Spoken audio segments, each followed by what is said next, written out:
Si jamais un ouvrage justifia la fierté de ceux qui l'ont édifié de leur cerveau et de leurs mains, c'est bien celui que voilà, à la rencontre du ciel et de la terre.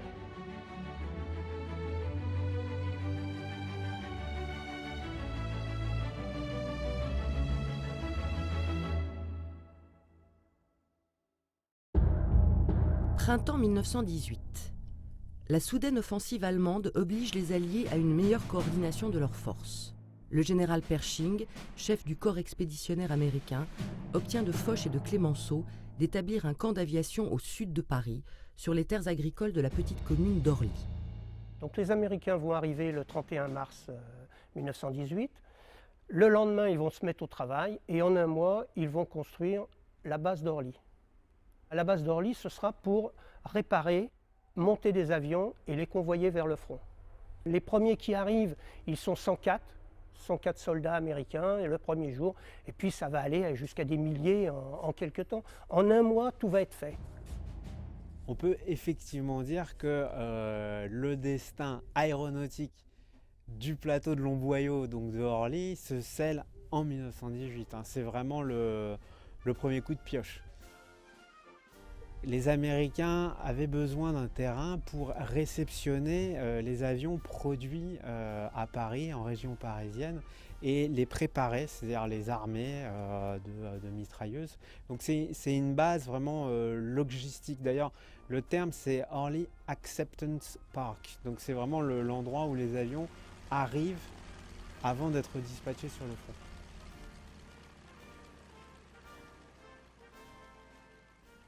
Au départ des Américains, en mars 1919, le terrain et les infrastructures sont récupérés par le ministère de la Guerre, qui va s'en servir dans un premier temps de stockage. Puis, à la suite de la récupération des grands dirigeables allemands, il y a eu la construction de 2 hangars immenses pour abriter les dirigeables que la France avait récupérés dans le cadre des prises de guerre. Les Français, dans le contexte des réparations de guerre, récupèrent 2 Zeppelins, donc des aéronefs gigantesques de 290 mètres de long. Et l'armée décide de les réceptionner à Orly. Et là, l'ingénieur Eugène Freycinet fait une offre qui est 2 fois moins chère que ses concurrents. Donc pour avoir une petite idée de ce que ça représente, vous avez des bâtiments, donc 2 bâtiments jumeaux, qui font 90 mètres de portée en bas, 60 mètres de haut, 300 mètres de long. Et ils sont visibles de la Tour Eiffel.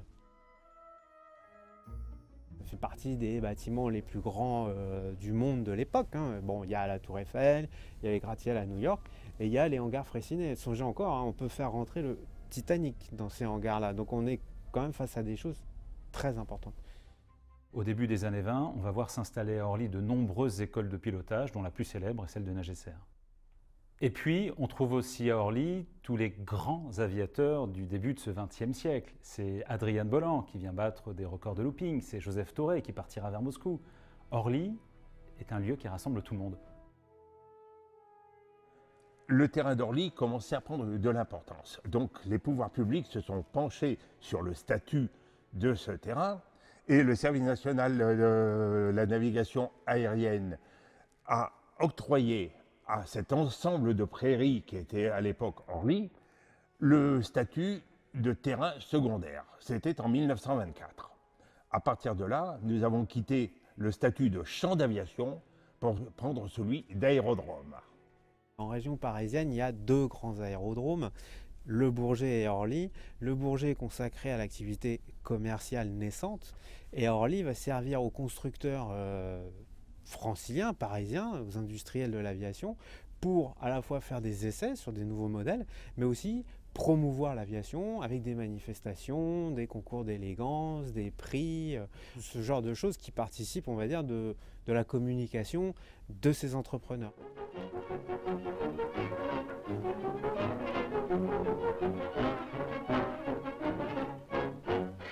L'Hélicosta est un appareil mixte qui possède toutes les qualités de l'hélicoptère, avec en plus la sécurité complète et l'équilibre. Et c'est déjà un lieu extrêmement populaire, puisque outre les grands records, on vient assister à des compétitions, aux premières coupes, la coupe Dunlop, la coupe Michelin à Orly. Orly, c'est déjà tout ça.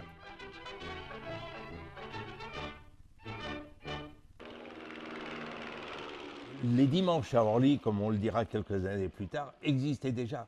La foule venait voir ces héros, qui d'ailleurs se prêtaient avec une grande facilité, une grande courtoisie, à serrer des mains, faire la bise aux demoiselles, surtout quand elles étaient jolies, signer des autographes.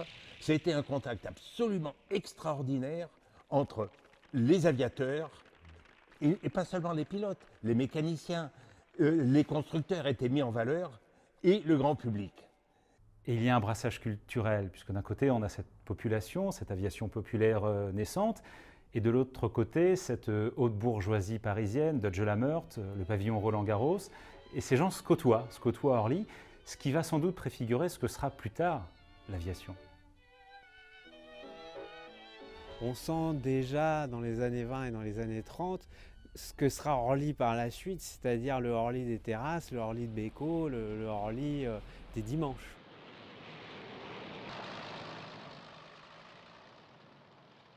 Il y avait évidemment les héros, les non connus, il y avait des gens ayant une aisance financière solide, mais grâce à l'aviation populaire, c'est toute une couche de population qui n'aurait jamais eu les moyens financiers d'arriver dans l'aviation. Et ce brassage social a été quelque chose qui a marqué notre société, notamment pendant et juste après la guerre. Mais bientôt, le ciel européen s'assombrit. À la déclaration de guerre, le gouvernement réquisitionne l'aérodrome. Occupé par la Luftwaffe dès juin 1940, les installations d'Orly sont sévèrement bombardées par les Américains en mai 1944. Alors ce qu'il faut avoir en tête, c'est que pendant la guerre, le terrain a été considérablement modernisé par la Luftwaffe dans un premier temps, avec la création de pistes, et puis après par les Américains. Alors, c'est assez amusant parce que les Américains ils vont d'abord bombarder le terrain et puis après ils vont tout reconstruire. Alors à la Libération, les Américains rendent la plateforme qui a une superficie d'environ 800 hectares. On y trouve une tour de contrôle pour le suivi des avions et des hangars, 2 pistes en dur. Tout ça est relativement sommaire mais fonctionnel. Ce qui est intéressant et ce qui est important à comprendre dans l'histoire d'Orly, c'est que 1945, c'est un nouveau chapitre. C'est un nouveau chapitre parce que le destin de l'aéroport, de la plateforme aéroportuaire, va être bouleversé par la Seconde Guerre mondiale. Et Orly va vraiment devenir à ce moment-là la principale porte d'entrée de la France en matière aéronautique. Alors le 6 février 1946 va atterrir le premier Constellation de la TWA. C'est un vol transatlantique, il va faire la traversée en moins de 16 heures, ce qui est une nouveauté, et il va être accueilli par une foule de journalistes pour cet événement.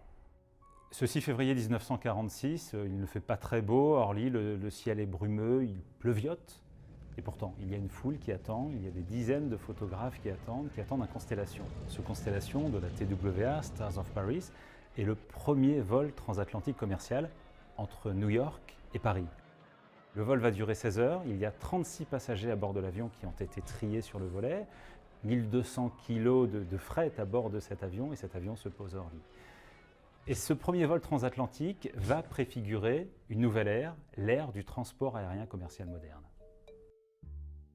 Il y a le gouvernement provisoire d'un côté qui crée l'établissement public, l'aéroport de Paris, et puis de l'autre côté, il y a l'ancêtre de la DGAC, donc l'aviation civile, qui avait déjà commencé à réfléchir à la modernisation de l'infrastructure aéroportuaire en Île-de-France. Il va y avoir la construction d'une nouvelle aérogare plus fonctionnelle, l'aérogare Nord, et la construction d'une 3e piste. Le développement du trafic passager d'Air France l'amène à transférer progressivement ses activités à partir du Bourget, dont les infrastructures s'avèrent désormais obsolètes. Orly devient alors la base principale du réseau commercial de la compagnie nationale. Vous avez d'un côté les compagnies américaines qui opèrent sur la plateforme, mais aussi les compagnies françaises, la principale Air France, qui va desservir l'Afrique, l'Asie, même l'Océanie, à partir d'Orly. Il faut avoir en tête quelques chiffres pour visualiser ça. En 1949, Orly, c'est 300 000 passagers par an. 1952, c'est quasiment 1 million. Et donc, on voit bien par là que le trafic augmente de façon exponentielle.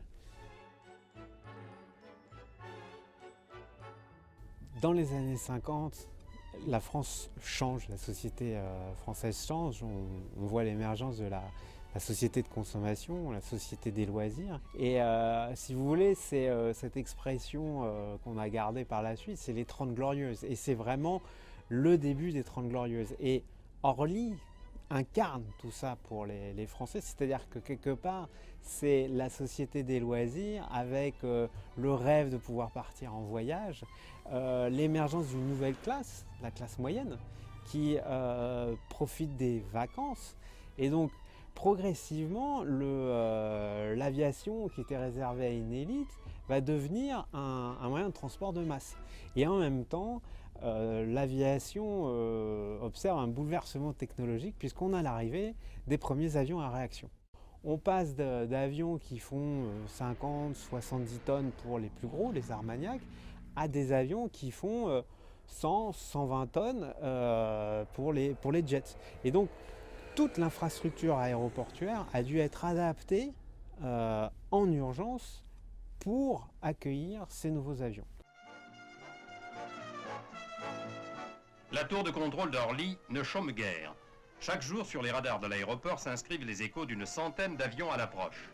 Il s'agit cette fois d'une des caravelles qui assure à 14 reprises dans la semaine la rotation Oran-Paris-Alger. Elle va rester au sol très exactement 1 heure.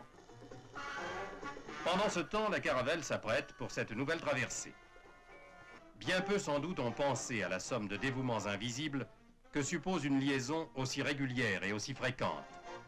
Une somme de dévouement qui tient parfois dans une toute petite heure d'escale, la moitié du temps que met la caravelle pour couvrir Paris-Alger.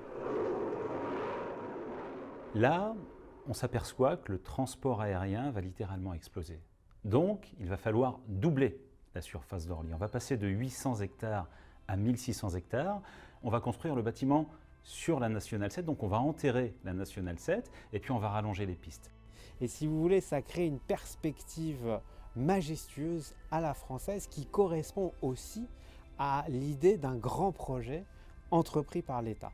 Et Orly, dans ce sens, s'inscrit dans l'histoire de l'architecture française avec une architecture monumentale.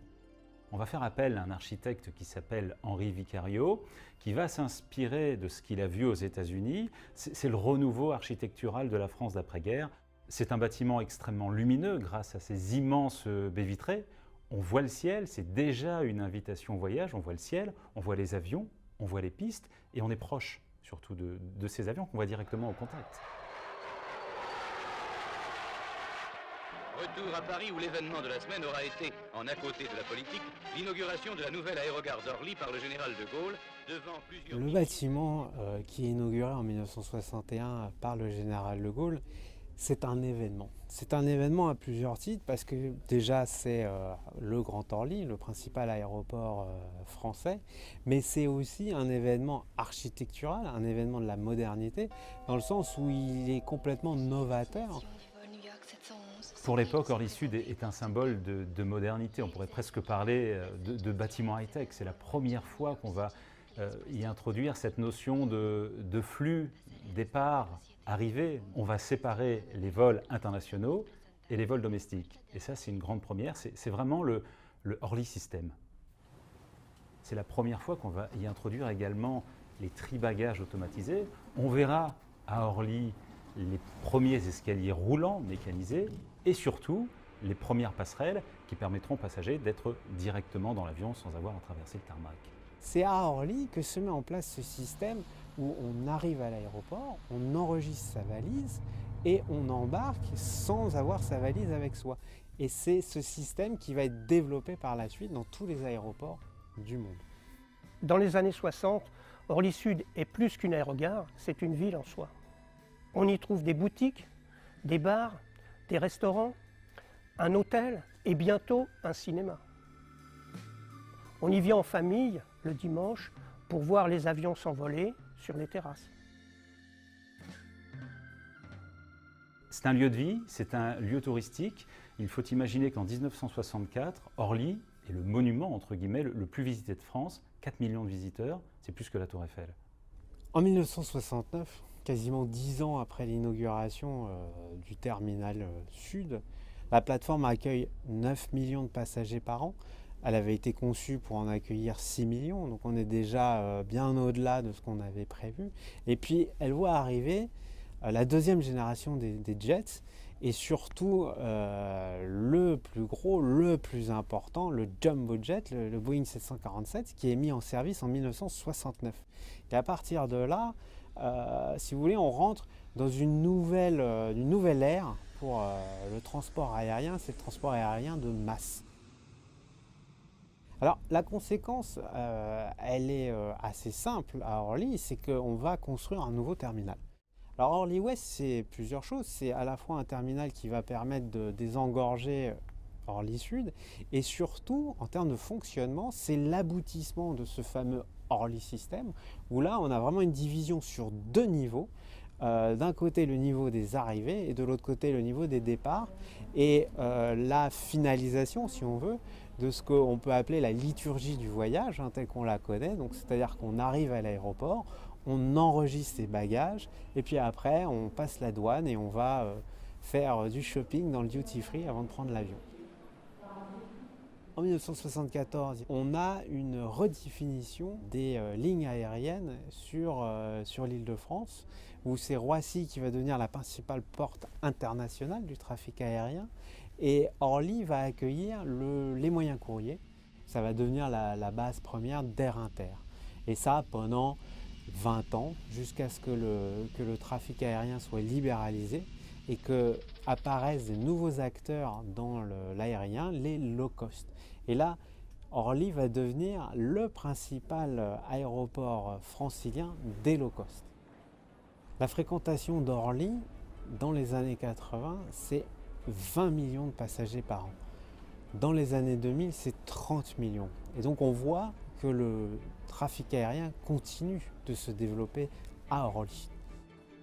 Conjuguer développement du trafic aérien et densification du tissu urbain suggère de mettre en place et de respecter des normes strictes d'exploitation de la plateforme, notamment en ce qui concerne l'environnement. Orly et l'environnement, c'est une vieille histoire. Si on prend Orly aujourd'hui, c'est sûrement l'aéroport qui bénéficie du plus de protection environnementale, avec un couvre-feu nocturne, avec une limitation en nombre de mouvements, alors que c'est l'aéroport le plus proche de la capitale. Je pense que peu d'aéroports dans le monde ont autant de protection. Mais si on regarde l'histoire, le premier plan d'exposition au bruit, en prenant la terminologie moderne, date de 1953. Le couvre-feu nocturne a été créé en 1968. Donc toutes ces affaires sont très anciennes et Orly a été un précurseur environnemental comme il a été un précurseur dans l'expérience passager. C'est un aéroport qui est l'enfant chéri des Parisiens et qui va se rapprocher de Paris. On ira directement en métro à Orly en très peu de temps. Ça va donner à Orly une accessibilité vers Paris pour les passagers qui arrivent et depuis Paris pour les Parisiens tout à fait exceptionnelle. Et donc, c'est un aéroport de proximité d'une certaine façon, plutôt dédié à des vols moyens courriers, qui va ouvrir sur toute l'Europe, la capitale qui est Paris, mais aussi sur de nombreuses destinations africaines, sur des destinations d'outre-mer, avec un certain nombre de vols long courriers. Cet aéroport se trouvait étriqué dans ses infrastructures historiques, Orly Sud, Orly Ouest. Le bâtiment de jonction va lui donner à la fois une capacité nouvelle, un nombre de mouvements d'avions inchangés, on respecte l'environnement, et d'autre part, une modernité dans toute son apparence et dans tout le traitement passager. Et je crois que Orly est en train d'ouvrir une nouvelle phase de son histoire, tout en restant l'aéroport des Parisiens.